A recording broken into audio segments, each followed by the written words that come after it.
கை கட்டுறேன். இப்போ ஒரு ஆம்வே அப்படி எடுத்துக்கோ. ஆம்வேயோட பிளான் என்ன? பொருள் வச்சுருப்பாங்க. அது என்ன சொல்லுவாங்க, சன்ஃப்ளவரு இல்லை நெட்வொர்க் ஒரு பிளான் வச்சுருக்கோம் இல்லையா? இப்போ மோடி கேர் அப்படின்னு ஒரு பிளான் வச்சுருக்கோம். இப்போ நிறைய கம்பெனிக்கு ஒரு பிளான் இருக்கு. ஆனால் நம்ம நிறுவனத்துடைய பிளான் என்ன? அதுதான் நமக்கு ரொம்ப முக்கியமானது. ஒரே ஒரு டிராயிங்கில் காமிச்சிட்டு ஒரு 5 மினிட்ஸ் நான் சொல்லிட்டு முடிச்சேன். சரியா?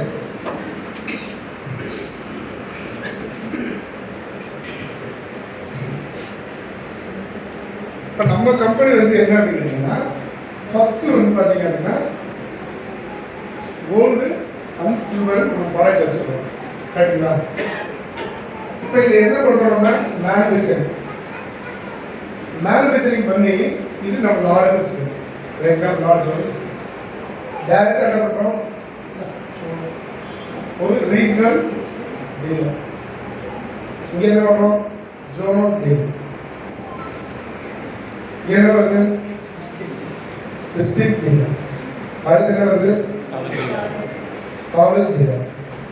இந்த தாலுக் டீலரு ஒரு தாலுகாவில் ஷாப் ஆரம்பிக்கிறவர், அவர் கடையை தூக்கி நினைச்ச முடியாது, போய் ஒரு ஏரியா பேச விற்க முடியாது. கரெக்டுங்களா? கிளியரா பண்ண புரியுது தானே? அப்போ இந்த தாலுக் டீலர் வந்து அவ்வளோ ஏரியாவில் போய் வியாபாரம் பண்ண முடியாதனால இவருக்கு அட்ஜஸ்டாக என்ன பண்ணுறோம், ஒரு ரீட்டைலர் அப்படின்னு ஒருத்தரை உருவாக்குறோம், ஒரு ஹோல்சேலரை உருவாக்குறோம், ஒரு ஏரியா டிஸ்ட்ரிபியூட்டர் உருவாக்குறோம். கரெக்டா சார்? கிளியரா? அப்ப இந்த பிசினஸ் பிளேயர் என்னது, பியூர் ட்ரெடிஷனல். கிளியரா? அப்ப ஒரு ட்ரெடிஷனல் ஸ்ட்ரக்சர்ல தான் மெடிசன் நம்ம சரக்கு சப்ளை பண்ணுறோம்.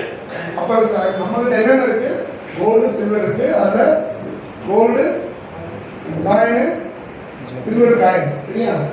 அப்புறம் என்ன இருக்கு, கோல்டு ஜுவல்ஸ், சில்வர் ஜுவல்ஸ்.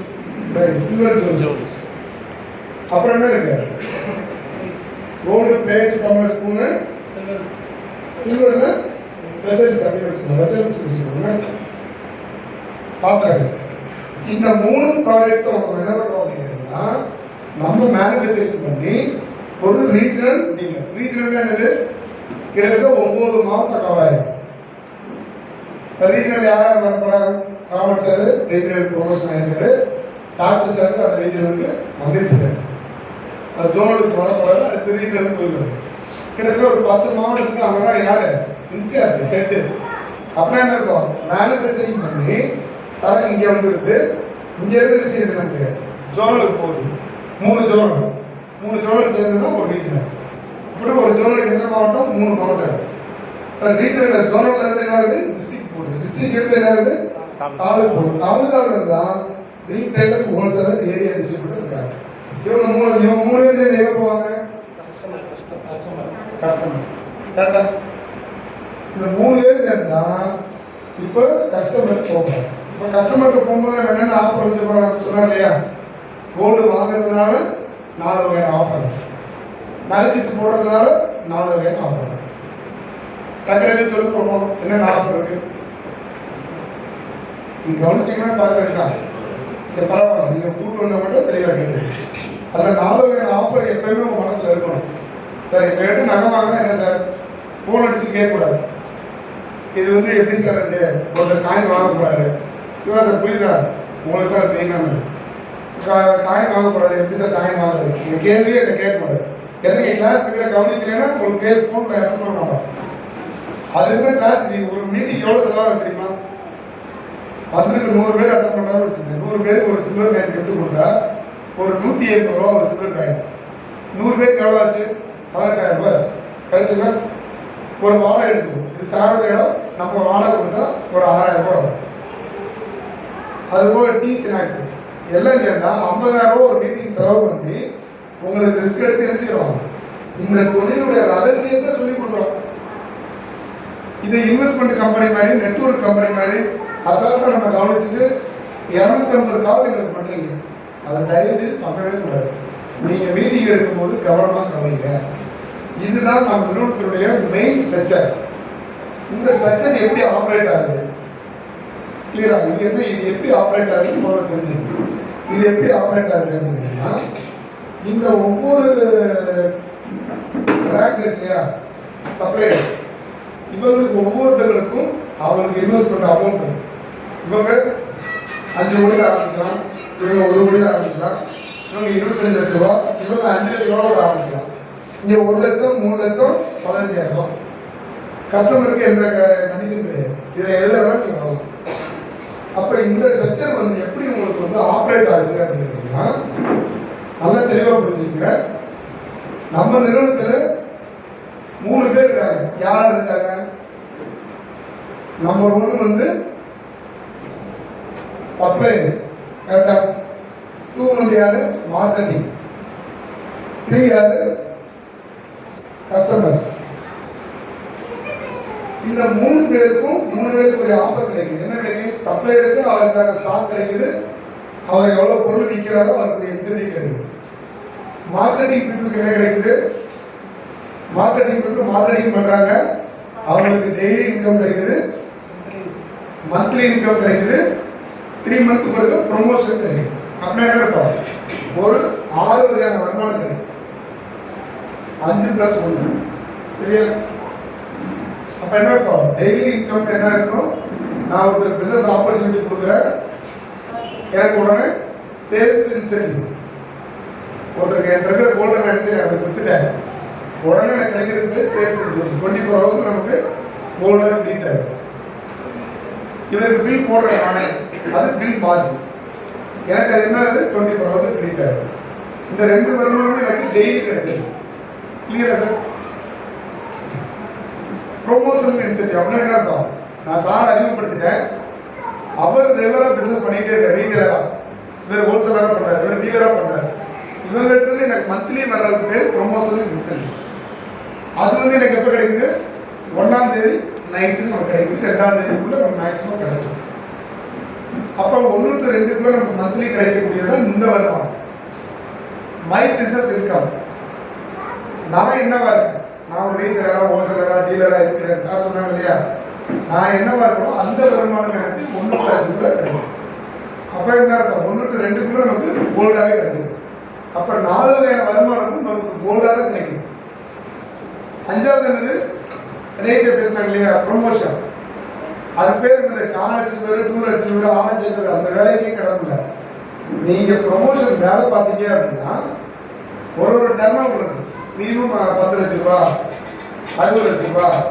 அதுக்கு மேலே போனீங்க அப்படின்னா உங்களுக்கு 3,7 கோடி, அதுக்கு மேலே போனீங்கன்னா உங்களுக்கு 17 கோடி. இப்படி ஒரு ரேங்க் வச்சுருக்காங்க. அந்த ரேங்க் நீங்கள் ரீச் பண்ணும்போது உங்களுக்கு கீழே ஒரு டர்ன் ஓவர் நடக்கும்போது நீங்கள் என்ன செய்வீங்க? கம்பெனியில் ப்ரொமோஷன் ஆகுறீங்க. அப்படியே என்ன இருக்கும்? தாலுகா டைரக்டர், டிஸ்ட்ரிக்ட், ஜோனல், இவங்கெல்லாம் முதலீடு பண்ணி வந்திருப்பாங்க. கரெக்டா சார்? இவங்கெல்லாம் யாரு? முதலீடு பண்ணி வந்திருப்பாங்க. ஆனால் நீங்கள் மார்க்கெட்டிங் என்ன செய்வீங்க? முதலீடே பண்ணாமல் சின்ன முதலீட்டில் உழைப்பின் மூலமாக என்ன செய்வீங்க? அந்த ரேங்க் வந்துருப்பீங்க. எவ்வளோ பெரிய சந்தோஷமா இருக்கு. நம்ம நிறுவனத்தினுடைய ரகசியம் நீங்க தெரிஞ்சுக்கிட்டீங்கன்னா உங்களுக்கு எந்த குழப்பமே வராது. அப்ப நீங்க ஒரு சின்ன உழைப்புல மினிமம் சொன்னாரா ரீட்டைலர் அப்படின்னு ஒரு சின்ன ரேங்க், ஒரு ரீட்டைலரா நீங்க வியாபாரம் ஆரம்பிச்சா இந்த ப்ரொமோஷன் ஆட்டோமேட்டிக் கிடைக்கும். எதுவுமே யோசிக்க வேண்டியது. இதுக்கும் அதுக்கும் ஒரு தொடர்பு இருக்கு. நம்ம முதலீடு பண்ணி ஜோனல் டீலர் ஆகணும். நீங்க முதலீடு பண்ண ஒரு ரீட்டைலரா இருந்துக்கிட்டு நீங்க ஜோனல் டைரக்டர் ஆயிருங்க. எவ்வளவு பெரிய லைஃப். அப்ப இப்படிப்பட்ட ஒரு அற்புதமான ஒரு தொழில் வியாபாரம் தான் நம்முடைய நிறுவனத்தினுடைய ட்ரெடிஷனல் பிசினஸ். இப்ப யோசிச்சு பாருங்க, நீங்க ஒரு நபரை அறிமுகப்படுத்துறீங்க, அந்த நபர் மூலம் 10 லெவலுக்கு எனக்கு வருமானம் வருது. எதுக்கு வருதுன்னு உங்களுக்கே தெரியாது. உண்மையில எத்தனை பேர் சொல்ல முடியுது? காலையில ஒரு நயனாக்கு எதுக்கு வருதுன்னே தெரியல. அவரே பார்த்து என்ன பண்ண 20,000 மறுநாள் எடுத்து ராமர் சார் கேட்கிறாரு, என்ன நான் பில்லு கொண்டுட்டு இருக்கேன், எனக்கு கம்மியாக வருது, எங்க ஐயா கொண்டு கூட வருது அண்ணனுக்குன்றாரு. அண்ணன் தம்பிகளே எனக்கு சட்டம் பண்ணாங்க. ஒரு எக்ஸாம்பிள் சொல்றேன், ஒரு அன்பின் போடுறாரு, எனக்கு கேட்பாரு ராமர் சார் போட முடியுங்க, நயனாக்கு மட்டும் எப்போ பார்த்தா பில்லு வருது. அவர் இல்லை வெளியில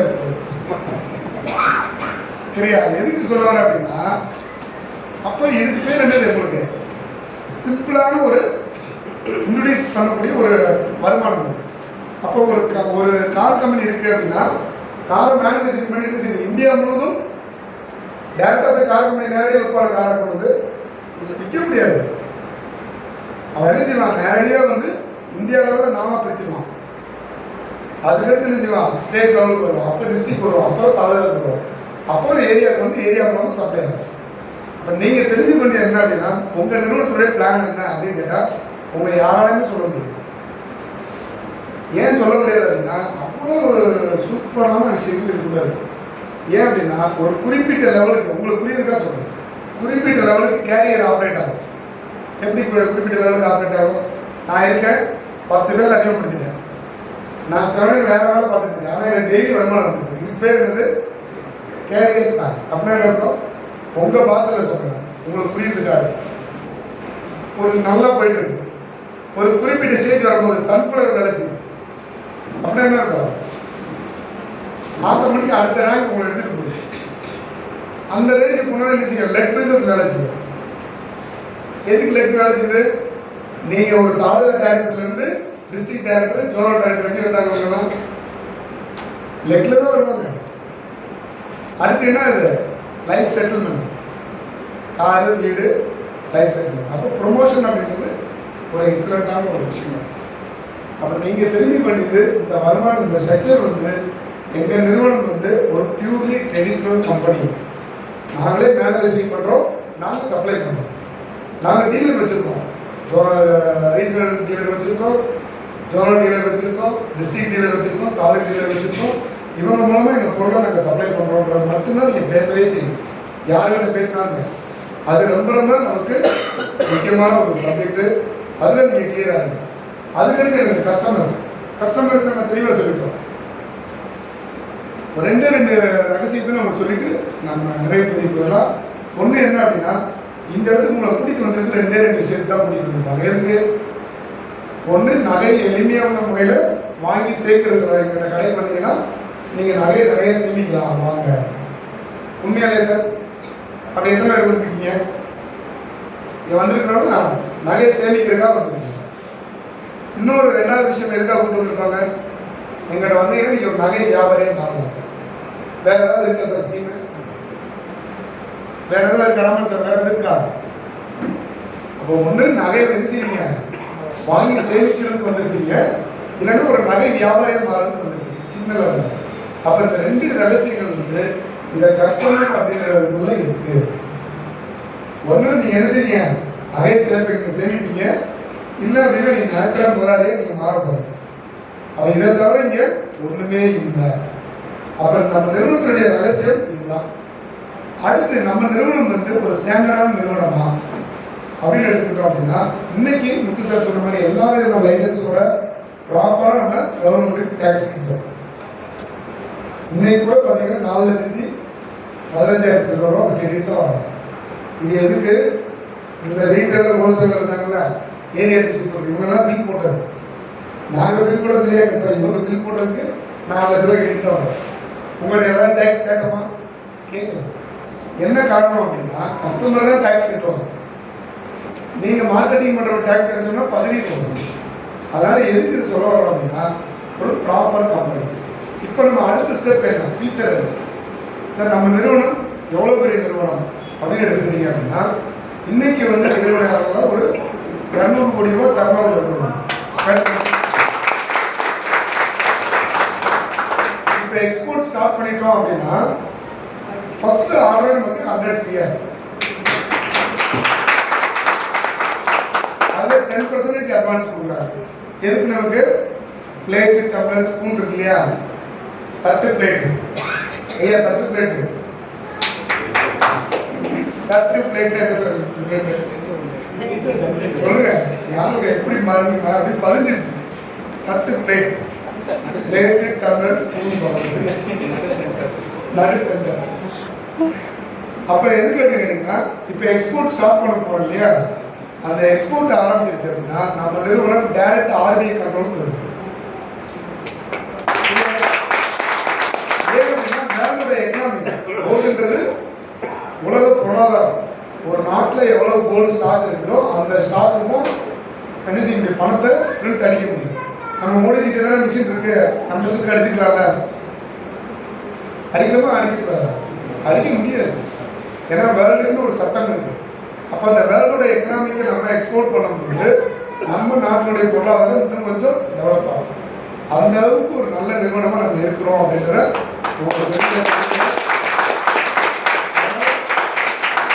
நம்ம இங்கே வந்திருக்கக்கூடிய நமக்கு டீலர்ஸ், மெயினாக டீலர்ஸ்க்காக தான் இதெல்லாம் நம்ம பேசுகிறோம். Dealers, marketing executives plus retailer, wholesaler எல்லாருமே நீங்கள் வந்து பார்த்தீங்க அப்படின்னா நம்ம தொழிலுடைய முழு விவரத்தையும் நீங்கள் அழகாக உங்கள் பிரெயினில் எடுத்துக்கிட்டு எப்படி எப்படியெல்லாம் நம்ம சம்பாதிக்க முடியும் அப்படின்னு சொல்லி நீங்கள் கிளியர் சம்பாதிங்க. அதே மாதிரி உங்ககிட்ட எந்த கஸ்டமர்ஸ் ஒரு கேள்வி கேட்குறாங்களா, உடனே பதட்டப்படாது. அச்சோ என்னமோ சொல்கிறாங்களே அப்படின்னு பதட்டப்படாது.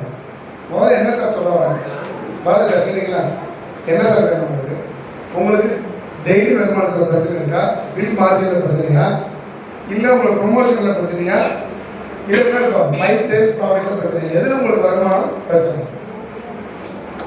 ப்ரொமோஷன் 3 மந்த்துக்கு ஒரு ப்ரொமோஷன் ஆகலையா அப்படின்றது தெரியும். உங்கள்கிட்ட கேட்கக்கூடிய நபர்கள் கேட்டீங்களா, இல்லையா கேட்குறீங்களா, உங்கள்கிட்ட கேள்வி கேட்குறவங்ககிட்ட அவங்களுடைய ப்ராப்ளம் என்னன்னு முதல்ல தெளிவாக கேளுங்க. இப்போ டாக்டர் சார் இருக்காரு, எதுவுமே கேட்காம ஊசி போட்டு வராரு, போடுவீங்களா சார், பேசுறது இப்போ நான் பார்க்க போகிறேன் சார், வணக்கம் சார் உட்காருங்க, இப்போ அந்த ஜென்டாமைசில் ஒரு 2 ml அது ஒரு 5 ml சார் போட்டு சொல்லுவாரா, சொல்லுவாரு சொல்ல மாட்டாரா, சொல்ல மாட்டார். ஏன் சொல்ல மாட்டாரு, என்ன சொல்ல வரான்னு அவருக்கு தெரியாது. கரெக்டா? அப்ப என்ன அப்படின்னா எடுத்த உடனே ஸ்கிரீன்ஷாட் டபக்குன்னு எடுத்து இந்த பக்கம் அப்படியே ஃபார்வர்ட் பண்ணுங்க. ஒண்ணு கிடையாது. முத்து சார் 3 நாளா கிடையாது,